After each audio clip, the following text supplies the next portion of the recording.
Assalamualaikum warahmatullahi wabarakatuh. Baiklah, kami dari kelompok 7 pada mata kuliah Perekonomian Indonesia. Perkenalkan, nama saya Rofiani dan kedua rekan saya akan membahas mengenai kerentanan terhadap krisis ekonomi. Yang pertama-tama yang akan saya bahas adalah faktor-faktor penyebab kerentanan ekonomi Indonesia. Menurut Briguglio 2008, kerentanan ekonomi merupakan kondisi perekonomian yang rentan terhadap guncangan luar dan semakin meningkat akibat adanya keterbukaan ekonomi. Menurut Cordina 2004, kerentanan ekonomi merupakan suatu kajian terhadap aspek spesifik yang menjadi kelemahan negara yang bisa meningkatkan ancaman terhadap pertumbuhan ekonomi dan kinerja negara, terutama yang berdampak pada pendapatan per kapita negara tersebut. Dilihat dari perspektif yang lebih menekankan pada risiko dalam pembangunan ekonomi atau dari sudut pandang ekonomi makro, Briguglio tahun 1994 dan Cordina 2004 mencetuskan penelitian yang berkaitan dengan kerentanan ekonomi dengan meneliti guncangan atau shock yang diterima oleh suatu negara dalam mempengaruhi kinerja negara mereka. Setelah itu, mulailah bermunculan literatur yang mengarah pada pengukuran dalam menganalisa kerentanan ekonomi. Terdapat suatu pernyataan bahwa wilayah dengan pendapatan per kapita yang tinggi akan cenderung lebih rentan ketika mendapat guncangan ketimbang wilayah dengan pendapatan per kapita yang lebih rendah, yang lebih dikenal dengan istilah dilema kerentanan, atau bisa disebut vulnerability dilemma. Guncangan yang dimaksud adalah guncangan yang bisa mempengaruhi kondisi perekonomian negara, baik berasal dari luar maupun dari dalam. Ada sejumlah alasan kenapa perekonomian Indonesia sangat rentan terhadap hampir semua tipe krisis ekonomi. Yang pertama, ekonomi Indonesia semakin terbuka dibandingkan pada awal pemerintah Orde Baru tahun 1966, terutama sejak reformasi ekonomi di sejumlah bidang, khususnya perdagangan dan keuangan secara besar-besaran yang dimulai pada tahun 1999 sebagai respon langsung pemerintah terhadap krisis keuangan Asia tahun 1997-1998 dan atas desakan IMF yang datang membantu Indonesia waktu itu menuju liberalisasi dalam sektor-sektor perdagangan, barang dan jasa, perbankan, dan investasi langsung, tetap jangka panjang maupun tidak langsung, tidak tetap jangka pendek, investasi portofolio. Perekonomian Indonesia semakin terintegrasi dengan ekonomi dunia. Konsekuensi langsungnya adalah ekonomi Indonesia menjadi semakin rentan dibandingkan sebelumnya terhadap setiap goncangan-goncangan ekonomi dunia seperti yang terjadi pada tahun 2008 sampai 2009 tersebut. Krisis ekonomi global itu telah menyebabkan merosotnya permintaan dunia terhadap sejumlah komoditi, termasuk beberapa yang juga diproduksi dan diekspor oleh Indonesia. Yang kedua, walaupun dengan suatu laju yang menurun, Indonesia masih tetap bergantung pada ekspor dari banyak komoditi primer, yaitu pertambangan dan pertanian. Konsekuensinya, setiap ketidakstabilan permintaan dunia terhadap komoditi-komoditi tersebut atau goncangan harga-harga dunia dari komoditi-komoditi itu, khususnya pertanian, termasuk perkebunan, akan menjadi sebuah goncangan serius bagi dunia dalam suatu persentase yang lebih besar, atau prosesnya berlangsung terus-menerus. Efek negatifnya terhadap perekonomian nasional akan jauh lebih besar dibandingkan jika kasus yang sama terjadi terhadap sektor pertambangan. Yang ketiga, dalam 2 dekade terakhir, Indonesia semakin tergantung pada impor dari sejumlah produk makanan yang penting, termasuk beras, gandum, jagung, daging, sayur-sayuran, buah-buahan, dan minyak. Konsekuensi dari ketergantungan impor ini adalah kenaikan atau ketidakstabilan dari harga-harga produk makanan tersebut di pasar internasional, atau gagal panen dari produk-produk makanan tersebut di negara-negara asal. Jelas akan mempunyai suatu efek negatif yang signifikan tidak hanya terhadap pengeluaran konsumsi minimum rumah tangga, tetapi juga akan mengancam keamanan pangan di dalam negeri yang bisa berujung pada kerusuhan sosial dan kejatuhan kabinet yang sedang berkuasa. Yang keempat, dalam 20 tahun belakang ini semakin banyak tenaga kerja Indonesia atau TKI termasuk wanita yang bekerja di luar negeri, bahkan semakin banyak desa di tanah air di mana kehidupan masyarakat atau pembangunan ekonominya sangat tergantung pada pengiriman uang dari TKI di luar negeri. Konsekuensinya, pada saat negara-negara tuan rumah di mana TKI bekerja mengalami suatu krisis ekonomi yang memaksa banyak TKI berhenti bekerja dan biasanya sebagian dari mereka pulang ke kampung halaman, maka jumlah uang yang rutin dikirim ke Indonesia juga akan berkurang, dan ini artinya akan banyak desa di Indonesia mengalami kemiskinan.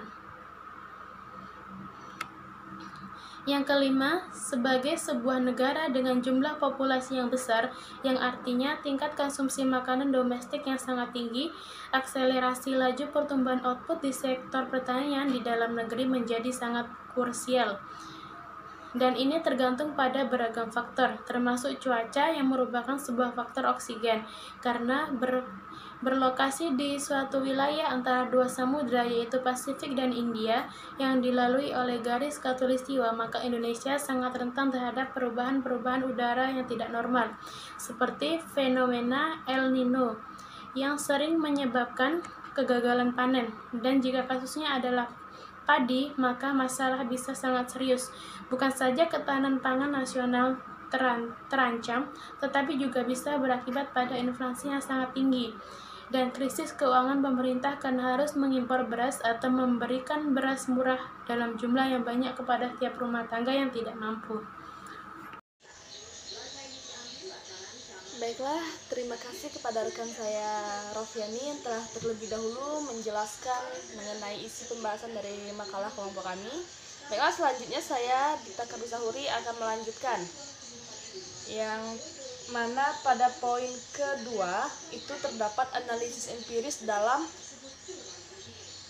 pemerintahan, khususnya pemerintahan Indonesia. Jadi seperti yang kita ketahui bahwasanya Indonesia itu sebagai suatu negara yang telah merdeka dan berdaulat, dan Indonesia menjadi anggota yang aktif dan ikut berperan aktif di dalam peraturan politik internasional yang melalui pelaksanaan politik luar negeri.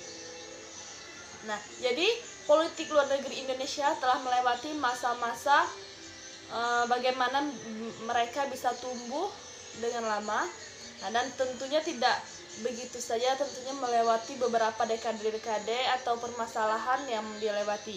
Nah, mengalami pasang surut perjuangan dari para stakeholders Indonesia di luar negeri serta diplomasi politik telah menjadi bagian yang tidak terpisahkan dari perjuangan mereka di berbagai forum internasional. Nah, untuk membela kepentingan nasional atau international interest Indonesia. Baiklah, selanjutnya di Indonesia di bawah pemerintahan Presiden Joko Widodo menekankan pada perbaikan dalam domestik terlebih dahulu, karena apabila setiap permasalahan telah dapat diatasi dalam bentuk domestik, maka Indonesia dengan sendirinya dapat menjadi negara yang patut diperhitungkan eksistensinya dalam peraturan politik internasional.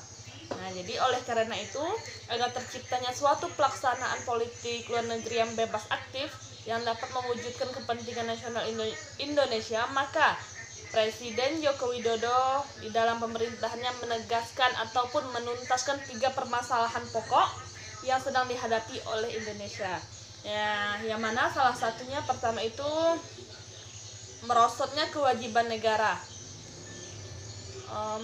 Maksud saya pertama merosotnya kewibawaan negara, yaitu ketika negara tidak mampu memberikan rasa aman kepada warga negara Indonesia, serta kewibawaan negara juga semakin dicederai ketika negara mengikat sejumlah perjanjian internasional yang mencederai karakter dan makna kedaulatan yang lebih memberi keuntungan pada perseorangan, kelompok, maupun perusahaan multinasional ketimbang pada kepentingan nasional. Baik, yang mana permasalahan kedua itu melemahnya sendi perekonomian bangsa. Melemahnya seni perekonomian bangsa di Indonesia terlihat dari belum terselesaikannya persoalan kemiskinan yang sampai saat ini masih menjadi permasalahan pokok di Indonesia. Kemiskinan ini memang setiap tahunnya semakin mengalami peningkatan gitu. Jadi serta negara tidak mampu memanfaatkan kandungan kekayaan alam yang dimiliki oleh Indonesia itu sendiri. Yang mana kita ketahui bahwa kekayaan alam Indonesia itu sangatlah luas, sangat besar sekali dibandingkan dengan negara-negara lain. Baik itu yang mewujud tangible maupun bersifat non-fisik atau intangible bagi kesejahteraan rakyatnya. Nah, adapun permasalahan yang ketiga yang saat ini masih ingin dituntaskan oleh Presiden Joko Widodo yaitu adalah intoleransi dan krisis kepribadian bangsa, yang mana budaya westernisasi semakin menggerogoti budaya Indonesia sehingga mengikis karakter Indonesia sebagai bangsa yang toleran, memudarkan solidaritas yang dengan sifat gotong royong. Kegagalan permasalahan yang telah saya jabarkan tadi, Presiden Joko Widodo dalam visi misinya yang terancam pada rancangan pembangunan jangka menengah nasional atau RPJMN 2015-2019 yang telah disahkan oleh Presiden sendiri. Nah, jadi di sini jelas terlihat bahwa dalam pemerintahan Presiden Joko Widodo menekankan pada politik luar negeri yang bebas dan aktif dengan landasan pada Trisakti dengan menjadikan Indonesia sebagai negara yang mandiri. Oke, terlepas dari himpitan negara lain sehingga Indonesia dapat tampil di berbagai forum internasional dengan membawa kepentingan nasional Indonesia. Jadi politik luar negeri Indonesia memperlihatkan kolerasi persoalan domestik yang sulit dan rumit. Hal ini jelas terlihat pada kondisi domestik Indonesia di mana banyaknya permasalahan yang terjadi. Nah, salah satunya adalah masalah korupsi, di mana banyaknya permasalahan yang terjadi. Salah satunya itu masalah korupsi yang dapat menghambat kapasitas Indonesia untuk berkiprah dalam dunia internasional. Nah, jadi karena bagaimana telah dikemukakan di muka bahwa perumusan kebijakan politik luar negeri adalah perpaduan antara masalah domestik dan masalah internasional. Oke.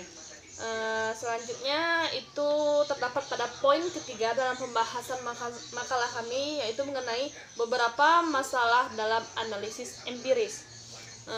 Yang seperti saya jabarkan tadi, salah satunya adalah kemiskinan. Jadi kemiskinan bukan hanya menjadi masalah Indonesia, tetapi kemiskinan ini juga merupakan masalah dunia. Ini sangat luas sekali, ini bersifat global. Ya, jadi sesuai dengan laporan tahun 2005 dari dunia penunjukkan bahwa menjelang akhir tahun 1090-an ada sekitar 1,2 miliar orang miskin dari sekitar 5 miliar lebih jumlah penduduk di dunia. Sebagian besar dari jumlah yang miskin tersebut terdapat di Asia Selatan dengan 4,5% yang berkonsentrasi di India, Bangladesh, Nepal, Sri Lanka, dan Pakistan. Afrika merupakan wilayah kedua di dunia yang padat dengan orang miskin, yaitu 2,3%. Jadi kemiskinan di wilayah ini terutama disebabkan oleh iklim dan kondisi tanah yang tidak mendukung kegiatan pertanian. Nah, karena kekeringan dan gersang, seperti kita tahu ya, berbeda sama Indonesia yang kaya akan kesuburan, yang kaya akan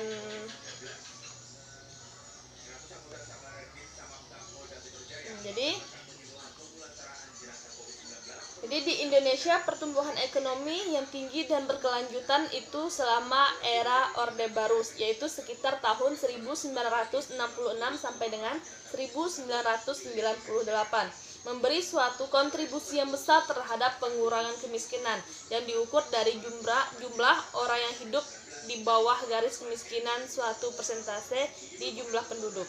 Nanti kita lihat tabelnya aja. Jadi akibat daripada krisis keuangan Asia selama periode 1997 sampai dengan 1998 tersebut, persentase penduduk di Indonesia yang hidup di bawah garis kemiskinan mengalami suatu kenaikan yang dramatis, yakni dari 17,47% pada tahun 1996 menjadi sekitar 4,23% pada tahun 1998. Nah, jadi saat krisis tersebut mencapai titik terpuruknya pada saat di mana masa ekonomi Indonesia mengalami suatu penurunan hingga 13%. Namun setelah itu, pada tahun 1998, tingkat kemiskinan mulai menurun secara perlahan hingga dengan tahun 2000. Baiklah, saya akan melanjutkan materi dari teman-teman saya, yaitu Rofiani dan Dita, dengan saya sendiri, Indah Oktavia. Di sini saya akan menjelaskan tentang tujuan pembangunan milenium, di mana tujuan pembangunan milenium ini merupakan cita-cita dari hampir semua negara yang dituangkan ke dalam deklarasi milenium. Cita-cita ini didasari kenyataan bahwa pembangunan yang hakiki adalah pembangunan manusia menjadi paradigma yang harus menjadi landasan pelaksanaan pembangunan negara-negara di dunia yang telah menyepakati deklarasi milenium. Cita-cita pembangunan manusia mencakupi semua komponen pembangunan yang tujuan akhirnya ialah kesejahteraan masyarakat. Indonesia masih masuk kategori negara-negara yang lamban langkahnya dalam mencapai tujuan pembangunan milenium.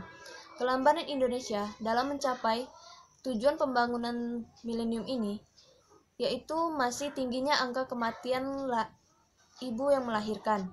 Yang kedua, belum teratasinya laju penularan HIV. Yang ketiga, makin meluasnya laju deforestasi. Yang keempat, rendahnya tingkat pemenuhan air minum dan sanitasi yang buruk. Yang kelima, beban utang luar negeri yang terus bertambah. Menurut Susilo 2010, kondisi ini membuat Indonesia semakin berat untuk bisa mencapai semua tujuan pembangunan milenium tersebut tepat waktu.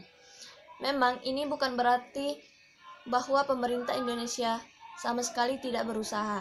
Namun peta jalan untuk percepatan pencapaian tujuan pembangunan milenium di Indonesia telah dituangkan dalam penetapan Peraturan Presiden Nomor 15 Tahun 2010 mengenai percepatan penanggulangan kemiskinan.